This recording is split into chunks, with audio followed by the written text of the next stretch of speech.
When I came into this job, finding out that we already had support in the community, such as the Be More Like Claire Foundation, knowing that already the community said, we care about our kids and our families and we want to do more to support them. So I really was lucky because we could just hit the ground running and get going with the CAC here.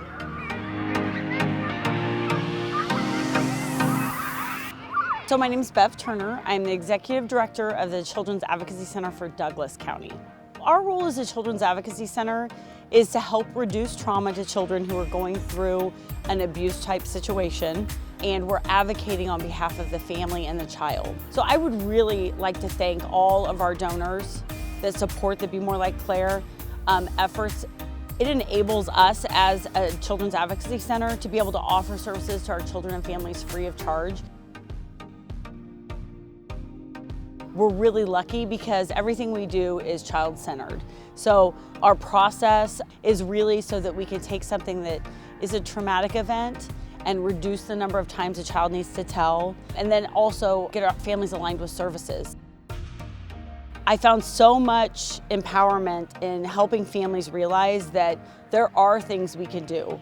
We can, I can't control another person's actions, none of us can, but we can control what our kids know about safety, what they know about boundaries. And so I found a lot of love in that work, because when you take something that's can be so serious and so tragic as sexual abuse or other types of abuse, but you turn around and you say, we can do something about this.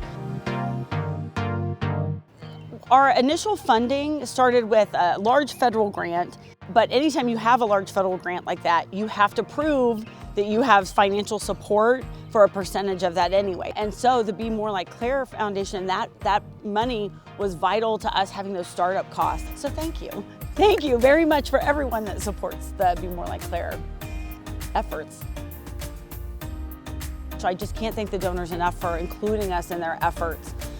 We fit into that, part of this mission, as we all deserve to have a life free of cruelty, based on love and respect. And so we also get to help parents by just supporting them and saying, you're doing a good job. And we can't predict everything that happens. We can't foresee that those efforts, someone else is going to hurt our child, but we can be there to support them in the healing process.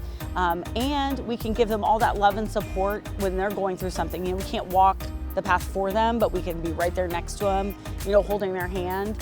So I just want to thank everyone, and we're really grateful for that.